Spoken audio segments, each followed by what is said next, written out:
Bhagavate Vasudevaya.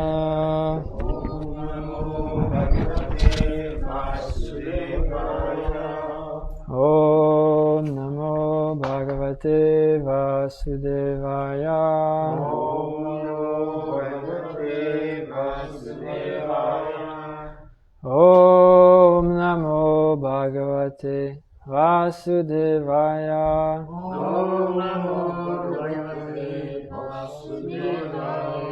Om Ajnanatimidandasya Jnananjana Shalakaya Chakshurunmilitam Yena Tasmai Shri Gurave Namah.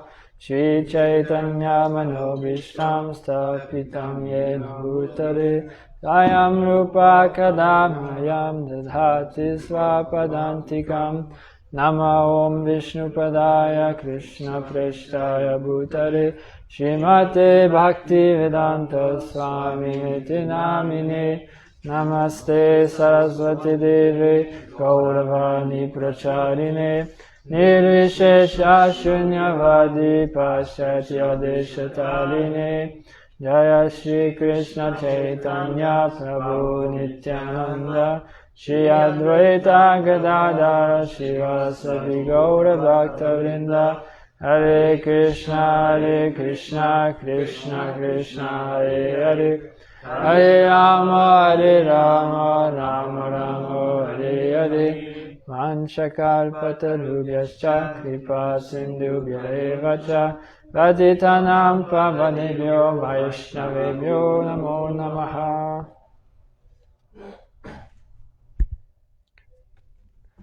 Ok, on continue notre lecture de la Bhagavad Gita. Donc, on commence le chapitre 3 aujourd'hui. Donc, on a entendu la semaine passée comme Arjuna, ça ne tentait pas de se battre, les raisons pourquoi. Après, il a juste abandonné. Krishna a commencé à l'instruire. Il l'a instruit sur le Sankhya Yoga, qui est la connaissance de l'âme, faire la différence entre ce qui est matériel et spirituel. Ensuite, il lui a parlé de Karma Yoga. Et ensuite, à la fin du chapitre 2, il a commencé tranquillement à faire allusion au Bhakti Yoga. Et puis là, c'est que là, Krishna a parlé de beaucoup de choses. Et puis Arjuna, ce qui est arrivé, puis ce qu'on va lire, c'est qu'il va poser une question à Krishna. C'est qu'après avoir entendu tout ça, il est devenu un petit peu confus. Et puis là, on va lire sa question à Krishna. Donc, chapitre 3.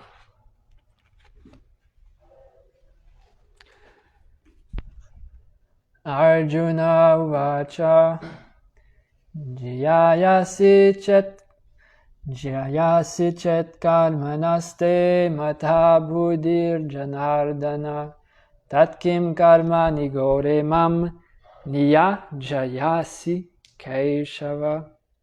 Donc, Arjuna dit, si tu penses que le buddhi, l'intelligence, la voie de l'intelligence, est supérieure à la voie du karma, ben pourquoi est-ce que tu me fais faire du karma, c'est vraiment pas du bon karma, du karma horrible. Karmani gore. Donc Arjuna demande ça.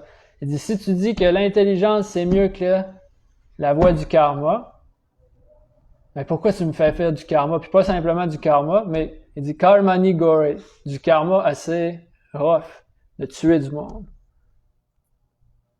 Donc ça c'est la question d'Arjuna. Puis il continue 102 versets sa question.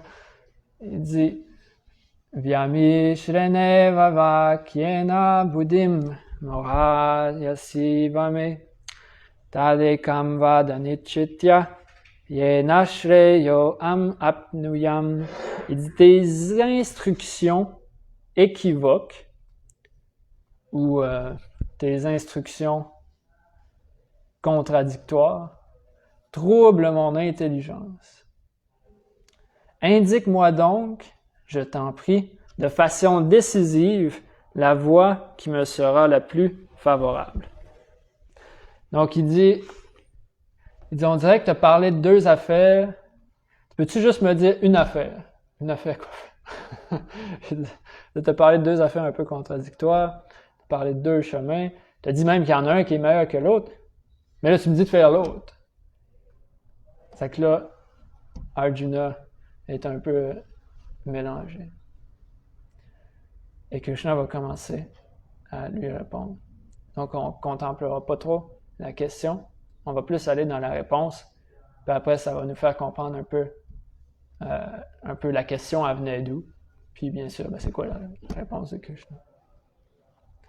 Donc, Krishna commence. Il dit, Shri Bhagavan Uvacha, Lokesmin vividanishta pura prokta mayanaga Jnana yogena sankyanam, karma yogena yoginam.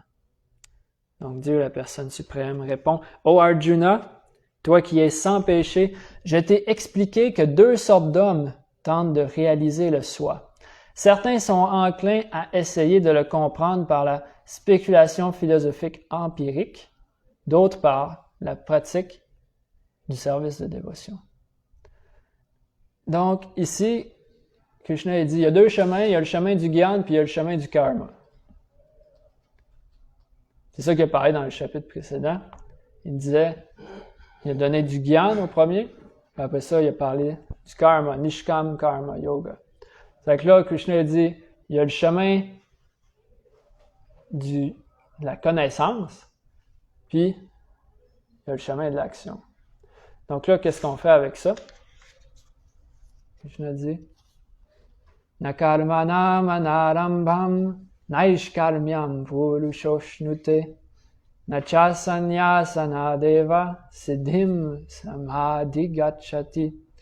C'est pas simplement en s'abstenant d'agir que l'on peut se libérer des chaînes du karma. Et le renoncement seul ne suffit pas non plus pour atteindre la perfection.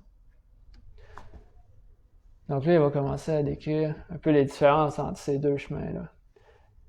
Donc, Arjuna, dans sa question, il disait, là, tu me dis que le chemin du Gyan, le chemin de la connaissance, c'est supérieur au chemin du karma. C'est pourquoi tu me dis de faire le chemin du karma? Mais là, Krishna va commencer à dire que c'est pas à cause que quelque chose est plus haut que ça veut dire nécessairement qu'il faut que tu commences là. Comme tu peux avoir 15 barreaux sur ton échelle, puis on sait qu'on veut aller ultimement à ton échelle si tu l'utilises parce que tu veux monter en haut. Donc, mais ça veut pas dire que tu commences par la barre d'en haut à cause que c'est ça ton objectif. Donc là, Krishna va expliquer qu'il y a une différence entre ce qui est supérieur et puis le chemin pour y arriver selon les qualifications de quelqu'un. Puis là, il commence à parler du Gyan. Il dit que le Gyan, ça implique, c'est quelque chose qu'on pratique dans un état de renoncement. Donc on réalise, je suis pas le corps, je suis l'âme spirituelle. Donc tout ce qui est en lien avec le corps et avec l'énergie matérielle, eh bien, c'est de l'illusion. Donc, on rentre pas dans cette illusion-là. Mais là, Krishna, il dit que c'est pas en s'abstenant, c'est pas en arrêtant d'agir qu'on va se libérer des chaînes du karma. Et puis là, on va regarder un petit peu des commentaires qui vont nous aider à comprendre ça un petit peu plus. Donc, dans son commentaire sur ce verset-là, Baladev Vidyabhushan dit « Quelqu'un avec un cœur impur devrait faire du karma yoga pour purifier son cœur. La personne avec un cœur impur ne peut pas atteindre la connaissance et ne peut pas atteindre le détachement de l'action, qui prend la forme de juste arrêter les actions, arrêter la connexion entre les sens et les objets des sens. Il dit quelqu'un qui n'a pas le cœur pur, il ne peut pas faire ça. Il dit la façon d'arriver à la connaissance, au Gyan, c'est de faire du Nishkam Karma Yoga. et de cultiver la connaissance à côté. Mais pas juste d'essayer de cultiver la connaissance sans engager les sens. Et puis dans le prochain verset, on va comprendre pourquoi il dit ça.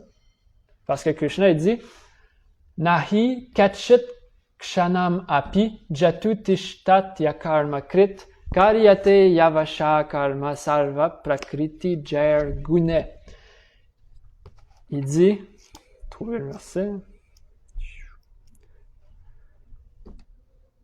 inéluctablement, inéluctablement, l'homme est contraint d'agir en fonction des caractères acquis au contact des modes d'influence de la nature. Nul ne peut demeurer inactif même pour un instant. Donc, en gros, ce que Krishna dit, il dit, personne ne peut s'empêcher d'agir. Personne ne peut être inactif.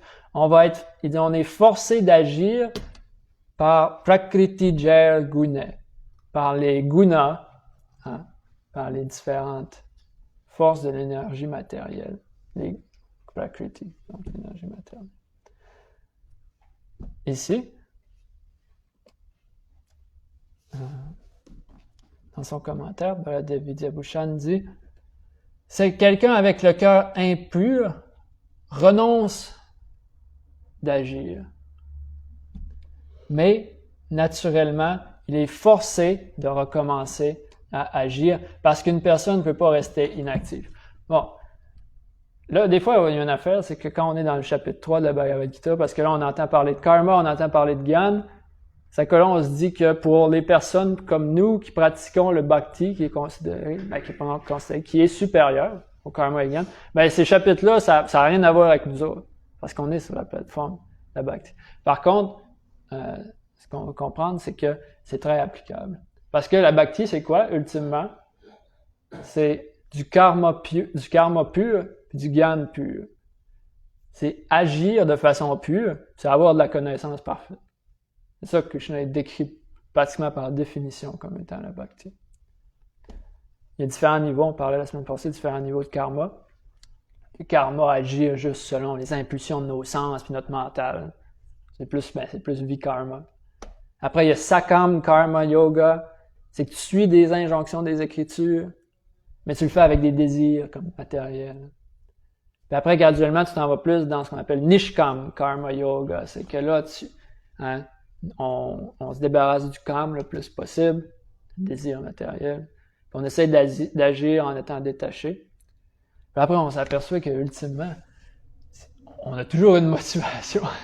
C'est impossible de ne pas avoir de motivation pour agir. Sinon, c'est pourquoi tu te lèves le matin, parce que tu as des buts dans ta tête. Là. Donc, on a constamment un but, c'est qu'on s'aperçoit, il n'y a pas de façon de se débarrasser du kam, il n'y a pas de vrai nishkam, mais on s'aperçoit après que, puis c'est quelque chose qui va être expliqué graduellement dans la Gita, que le karma pur, ça a déjà été décrit un petit peu dans le chapitre 2, c'est d'agir, karma, mais en relation avec Krishna.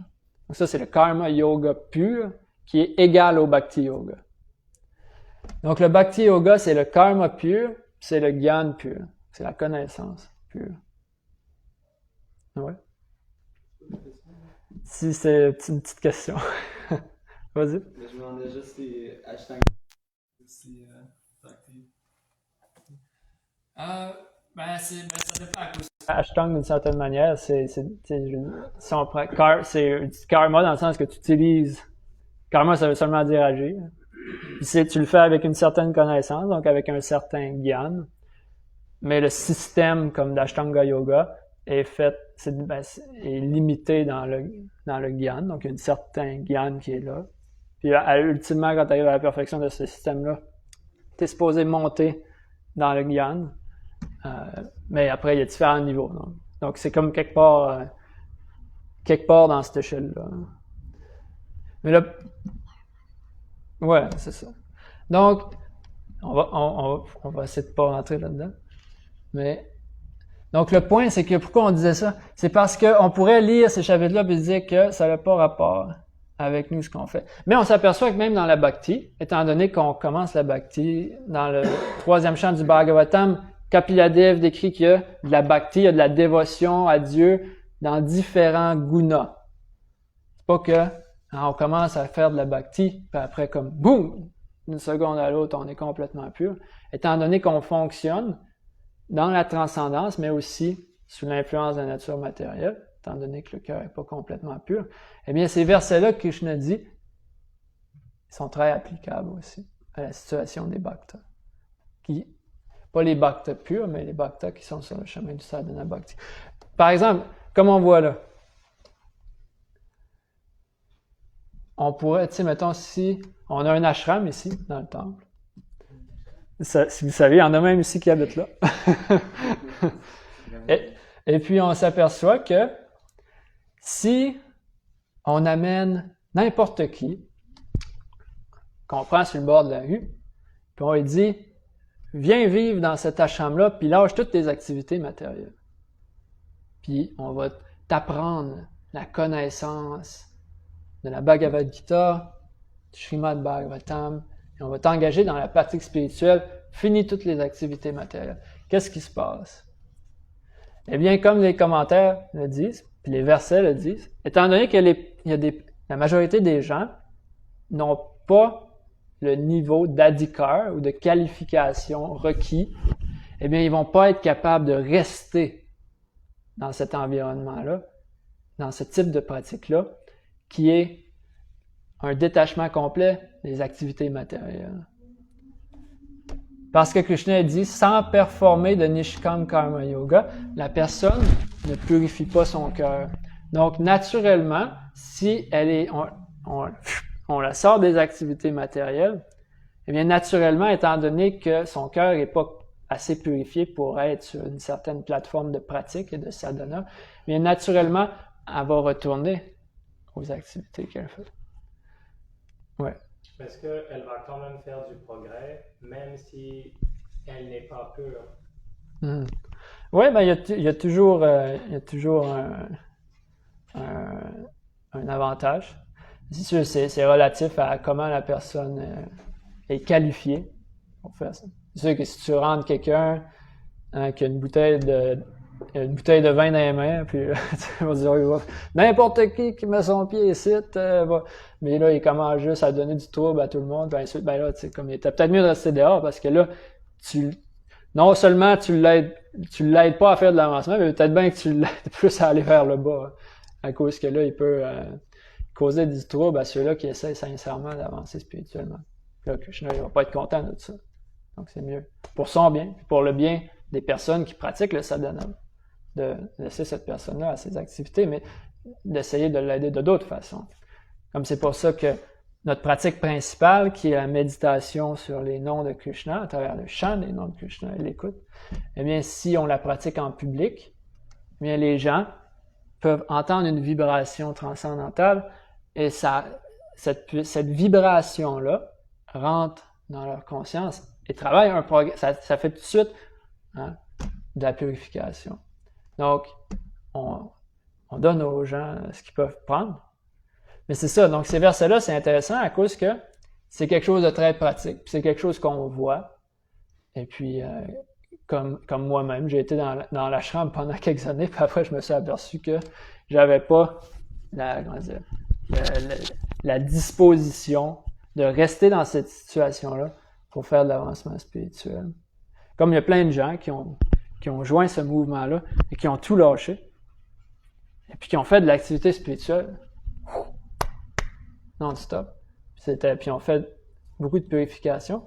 Mais qu'est-ce qui arrive, c'est que naturellement, le travail de purification du cœur, c'est quelque chose qui, comme Rupa Goswami explique, qui est souvent qui dure souvent sur plusieurs vies. Et donc c'est pour ça que la majorité des gens qui ont tout lâché pour joindre le temple, à un certain moment, toutes sortes de raisons, à un certain moment, ils ont retourné à une situation qui fitait plus avec ce qu'on appelle leur adhikar, donc la disposition, la purification qui a été faite. Donc c'est ça que Krishna explique, il dit, parce qu'on ne peut pas rester inactif. Donc si tu n'es pas complètement actif spirituellement, tu vas devoir être actif matériellement. c'est pas comme un ou l'autre complètement, c'est comme un mix entre les deux. Il y en a qui sont comme à 3 quarts actifs spirituellement, 1 quart matériellement. Il y en a 3 quarts actifs matériellement, 1 quart actifs spirituellement. Donc, on peut pas, ce que Krishna a dit dans le fond, c'est que c'est pas si cheap que ça, que tu fais juste comme, c'est ça qu'on parlait aussi la dernière fois, à la fin du chapitre 2. C'est pas si cheap que ça que tu fais juste comme t'extirper de ta situation matérielle, puis là t'as plus de problème. Non, c'est qu'il y a une situation karmique qui nous suit, puis il faut qu'on purifie ça. Puis ça se fait par le contact avec Krishna. Donc, si on continue, on va le lire avec le français. Krishna dit Karmendriyani samyamya ya aste manasas maran.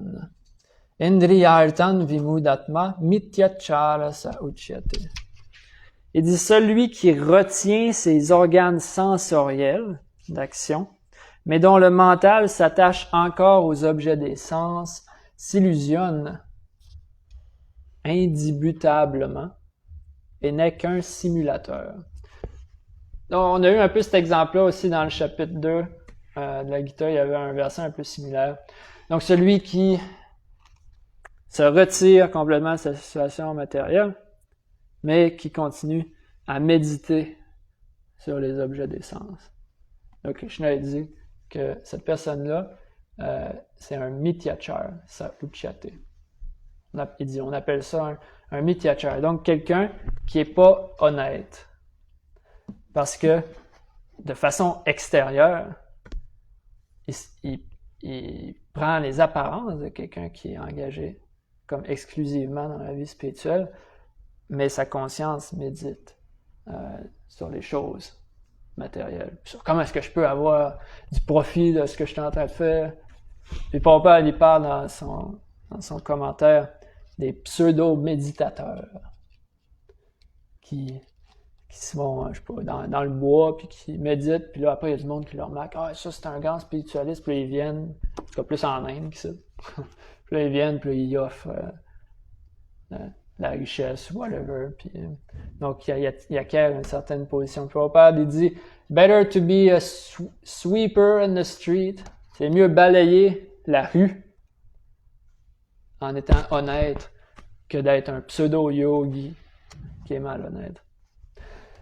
Donc, Krishna, c'est ça, il parle, c'est quelques versets dans lesquels il parle d'adhikar, et il parle de comment être situé dans le sadhana d'une façon. Donc, c'est sûr que quelqu'un peut prendre le sadhana, lâcher ses obligations matérielles. OK, puis une fois de temps en temps, il y a des samskars qui reviennent, puis là, il peut avoir un petit peu quelques difficultés, mais il continue, puis c'est correct. C'est pas que, OK, là, t'as un désir matériel qui rentre ton mental, t'es un hypocrite, puis non, c'est pas ça que Krishna a dit. Il va y avoir des challenges dans la vie spirituelle. Mais c'est si quelqu'un est constamment en train de méditer sur les choses matérielles, sur comment il peut profiter de sa situation. Mais là, c'est là que ça devient un petit peu difficile. Puis naturellement, les modes de la nature vont l'amener dans une situation différente. Donc, en tout cas, des fois, on a vu des exemples pratiques de personnes qui quittent des fois la chambre dans des circonstances un peu intenses. Puis on voit que c'est ça, des fois c'est à cause, c'est pour cette personne-là, c'était mieux pour lui d'être juste situé autrement. C'est mieux pour lui, pour son avancement spirituel. Oui. Il y avait une histoire, mais c'est que si tu es dans le renoncement et que là tu n'es pas capable de contrôler tes sens, ben c'est que le pire qui va arriver, c'est que tu vas faire une grave erreur au nom de ton habillement, au nom de ton... Dans le sens que tu es renoncé, mais là tu te pètes aux frettes, tu sais. Ouais. Puis là tu fais une plus grosse offense que si tu aurais été un Grihastha.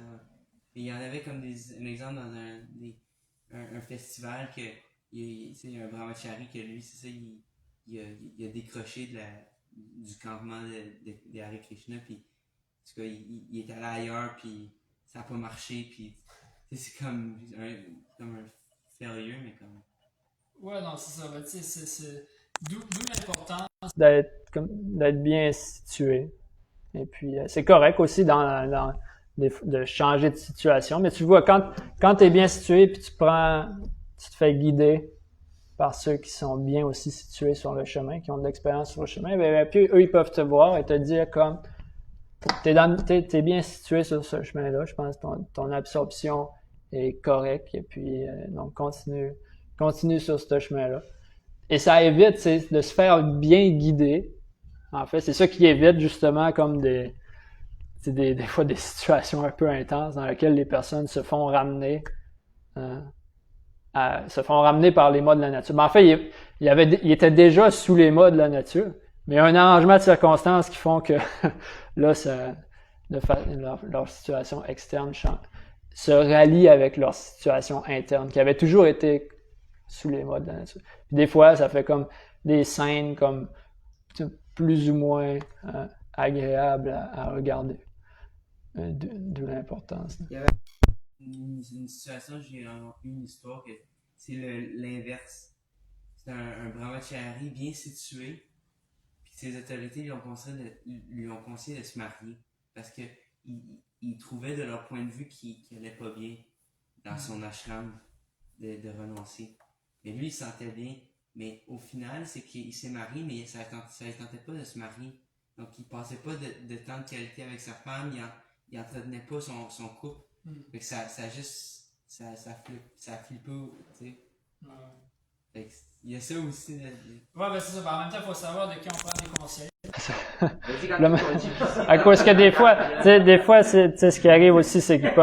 Anyway, on rentrera pas, ça peut être tout un autre sujet. Des fois, comme le management se dit que les brahmacharis s'en vont d'un temple à l'autre, mais si on le marie ici, ben il va rester ici avec nous autres puis il va nous aider. Donc, en tout cas, je veux dire, il faut être capable de lire les intentions des personnes qui nous conseillent aussi. Mais anyway, ça c'est toute une discussion en soi. Mais on va continuer à une couple de versets pour rester dans ce que Krishna explique. Ok, donc, verset numéro 7. Yastvendriyani manasa niyam yarabhatirjuna karmendriyanai karma yogam asaktasa vishishyate. Dit par contre, ô Arjuna, celui qui tente sincèrement, par le biais du mental, de discipliner les organes des sens de l'action, et qui sans attachement s'engage dans la pratique du karma yoga, dans la conscience de Krishna, lui est de loin supérieur. Donc celui-là qui contrôle le mental, en le fixant sur la plateforme spirituelle, et qui utilise ses sens activement, libre de tout attachement, eh bien, il est supérieur que celui qui entre de façon prématurée sur la plateforme du Gyan. Parce que celui-là va pouvoir atteindre la pureté de cœur qui va lui amener ce Gyan-là dans cette situation-là. Donc, Krishna a dit cette personne-là est supérieure. Verset 8, maintenant. Niyatam kuru karma tvam karma dhyayo yakarmanaha sharila yatra pichate na prasidhyed akarmanaha. Remplis ton devoir, car l'action vaut mieux que l'inaction. Sans agir, il est impossible de subvenir même aux besoins du corps. Donc, c'est un exemple un peu clair, même si tu n'agis pas, il faut agir. Différents niveaux d'action qui vont être aussi écrits dans le point, c'est que comme, tu peux pas juste. La vie spirituelle, c'est pas juste se sortir. Puis dans plein de religions, il y a cette compréhension-là. Il y a des gens comme qui vont dans les différents extrêmes. Puis il y a du monde qui prêche ça, c'est ça qu'il faut comme complètement se séparer de tout. Ça, c'est là. Puis il y a une certaine logique là-dedans, c'est que l'énergie matérielle, c'est ça qui nous enchaîne. Donc, on a qu'à s'éloigner de l'énergie. Mais le point, c'est que l'énergie matérielle est partout. Puis ton mental, il est pogné sous l'énergie matérielle. C'est des niveaux plus subtils de conditionnement matériel. Puis t'as beau pas aller partout, t'as beau rentrer dans une grotte, t'as beau aller te cacher dans le bois. Tu peux aller prends ta respiration, puis va-t'en en dessous de l'eau. Puis le point, c'est que ton mental, il va venir avec toi, puis t'es conditionné, puis il y a du monde qui s'en vont, ils voyagent jusqu'à l'autre bout du monde. Puis ils restent aussi dépressifs. Ils disent, on va changer de pays, on va changer d'environnement un peu. Puis les problèmes s'en viennent avec eux autres. Donc Krishna, il dit, c'est pas si cheap que ça, que tu peux juste changer ta situation matérielle, puis là, t'as plus de problème. Il y a un travail un peu plus interne qui est à faire. Il dit, c'est pas que tu dois arrêter d'agir, mais c'est que tu dois faire un autre type d'action. Puis c'est là que ça culmine dans le dernier verset qu'on va lire aujourd'hui. C'est un verset très populaire de la Bhagavad Gita. Que là, Krishna, il commence à mettre ça au clair. 2 types d'actions. Yagyartat karmano yatra, lokoyam karma bandhana, tadhartam karma konteya, mukta sangha samachara. Donc ici, on va regarder les mots. Il dit sans performer d'action pour Vishnu, eh bien, lokoyam karma bandhana. Eh bien, les actions bandhana nous enchaînent.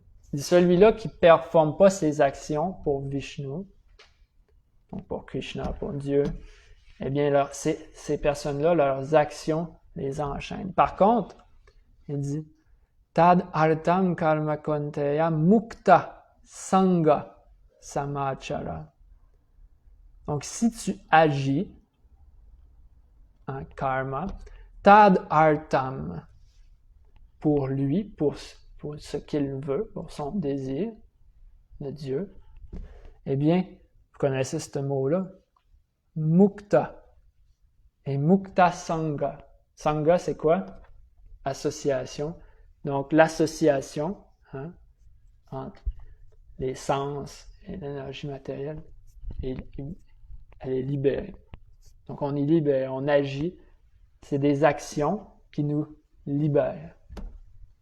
Donc, 2 types d'actions. Les actions qui nous enchaînent et les actions qui nous libèrent. Donc, les actions qu'on fait pour Krishna nous libèrent. Les actions qu'on fait pour nous enchaînent. Donc, c'est pour ça, puis ça revient au point que Krishna a fait plus tôt, que c'est pas juste de pas agir. Parce qu'il dit, ça n'a aucun sens, pas agir. Tu vas agir.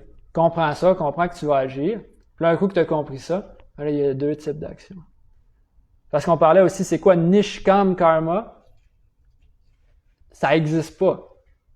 Nishkam Karma, ça veut dire agir sans désir, ça n'existe pas. Tu peux agir sans désir matériel, par contre. Il dit ça, c'est le vrai Nishkam. Donc, agir sans désir matériel, c'est par définition agir avec un désir spirituel. Puis là, c'est un ultimatum que Krishna fait. Il y a 2 types d'actions. Un qui t'enchaîne, un qui te libère. Un pour toi-même, puis un pour Krishna. Donc là, c'est là que ça va ouvrir sur une autre partie du chapitre 3, la nature du sacrifice. Parce que là, c'est facile après de dire comme, OK, moi je fais ça pour Dieu. Après, il va falloir comprendre graduellement c'est quoi que ça veut dire agir pour Dieu. Parce que tu peux faire n'importe quoi. Dire, moi, je fais ça pour Dieu, je tue mon voisin, puis je fais ça pour Dieu, puis il faut qu'on ait une certaine base pour juger c'est quoi que ça veut dire agir pour Dieu. C'est pour ça aussi que dans la Bhagavad Gita, on va avoir besoin d'une compréhension plus élaborée. C'est qui Dieu, c'est quoi notre relation avec nous. Et puis ça va permettre d'avoir une appréciation pour Dieu, une compréhension de notre relation avec lui. Et ensuite, il y a différents procédés qui vont être décrits. Donc, le début de ce chapitre-là, c'est quoi, on résume bien vite. Arjuna pose une question. Là, tu as parlé de Gyan, tu as parlé de la connaissance, que c'est supérieur à l'action. C'est que pourquoi tu me fais faire des actions de fou de même, tuer du monde? Donc, c'est ça qu'il demande. Mais là, Krishna dit, oui, mais ok, mais c'est parce que le truc, c'est que pour arriver à la connaissance, eh bien, il faut se purifier en faisant un certain type d'action. Hein? Donc, c'est toujours la critique quasiment éternelle des religions que le monde ils vont avoir, c'est que c'est du monde qui ont des bonnes paroles, mais qui agissent pas comme du monde. C'est ça que le monde, c'est ça leur critique des religions. Hein, du monde qui prêche toutes sortes d'affaires, mais qui agissent pas en fonction. Mais là, Krishna il dit, hein, on peut parler de ci puis de ça, mais si nous-mêmes on met pas cette connaissance-là en pratique, eh bien, on va pas avancer vers le chemin de la libération. Puis encore moins amener du monde avec nous autres sur ce chemin-là. Donc là, Krishna explique, il dit, de toute façon, il dit, t'as pas le choix d'agir. Là, tu parles comme deux chemins complètement différents, la connaissance puis l'action. Mais il dit, le point, c'est que il n'y a pas de chemin que c'est juste la connaissance puis qui inclut aucune action. Le chemin de la connaissance aussi, ben, il dit, tu peux pas t'en sauver, il faut que tu agisses. Après, il fait une petite critique de quelque chose qui va parler plus tard aussi, la renonciation dans différents modes de la nature. Par exemple, la renonciation dans le mode de la passion. Rajagun, Krishna explique que c'est quand tu trouves que c'est trop de trouble, agir, faire ton devoir, mais tu fais juste comme. Tu sais, ça, tu peux voir ça n'importe où. Ah, ça me tente pas, ben toi, je le fais, je lâche ça me tente. Mais ça, c'est pas une renonciation très élevée. Donc là, Krishna il dit que, en fait, parce qu'on était rendu, c'était quoi le verset 5? Donc on n'a pas le choix d'agir. Maintenant, comment? Il dit, si on n'agit pas, puis on médite sur les objets des sens, on est conditionné. Verset 7. Donc, il faut agir, fixer sur l'atma, agir activement avec nos sens, être détaché du résultat. Il dit ça, c'est plus élevé que d'agir prématurément sur la plateforme du Gyan. Et ensuite, Krishna explique, mais en fait, c'est ça. Il dit, il y a deux types d'actions. Les actions qui nous enchaînent, les actions qui nous libèrent. Les actions qui nous enchaînent, c'est les actions qui sont pas pour Krishna. Puis les actions qui nous libèrent, c'est les actions pour Krishna. Donc ça, c'est le seul point qui a été fait. Après, pour comprendre un peu plus qu'est-ce que ça veut dire agir pour Krishna, ça va être expliqué dans ce chapitre-là et dans les chapitres qui viennent. Le principe de sacrifice va être écrit en fait dans les versets qui suivent. Et puis, c'est quelque chose qu'on retrouve aussi dans le Bhagavatam. Tapo divyam, que la vie humaine devient parfaite en faisant le sacrifice divin. Et puis, c'est des choses qui vont être expliquées. Mais anyway, ça, ces 9 versets-là sont très importants pour comprendre la relation entre la connaissance puis l'action. Puis c'est de ça que je parle. Oui. Mais en ce moment, merci pour tes explications. Ça me faisait penser en ce moment.